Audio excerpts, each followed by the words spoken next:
ফেরারি পাখি হয়ে তিনি যে আছেন সুরের ভুবনে, তার কণ্ঠের জাদুতে প্রজন্ম থেকে প্রজন্ম বুধ গানপ্রেমীরা। তিনিই যে বাংলা সঙ্গীতে মেলোডিতে এনেছেন নতুন ধারা। বলছি লাকি আকন্দের কথা। 1956 সালের 7 জুন জন্ম নেয় এই শিল্পীর। জন্ম তৎকালীন পূর্ব পাকিস্তানে সঙ্গীত পরিবারেই। পারিবারিক নাম এটিএম আমিনুল হাসান, তবে পরিচিত লাকি আকন্দ নামেই।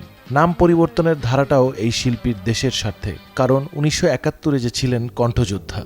আসল নাম পরিচয়ে ছিল নিজের ও পরিবারের নিরাপত্তা শঙ্কা।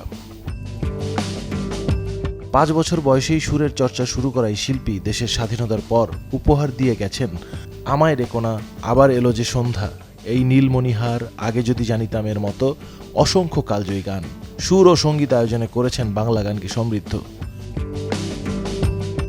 শুধুই কি গান, চলচ্চিত্রের প্লেব্যাকেও তার অবদান অপরিসীম। 1980 সালে রাইসুল ইসলাম আসাদ ও সুবর্ণ মোস্তফা অভিনীত ঘুড্ডি সিনেমায় সঙ্গীত আয়োজন করে পাল্টে দেন বাংলা সিনেমার গানের ধারা। অর্জনের ঝুলিতে আছে জাতীয় চলচ্চিত্র পুরস্কার সহ একাধিক সম্মাননাও।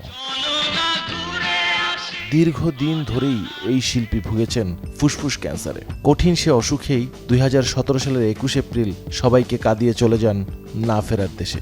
প্রয়াণ দিনে প্রিয় শিল্পীর প্রতি রইল শ্রদ্ধার অর্ঘ্য। Desk report, channel 24।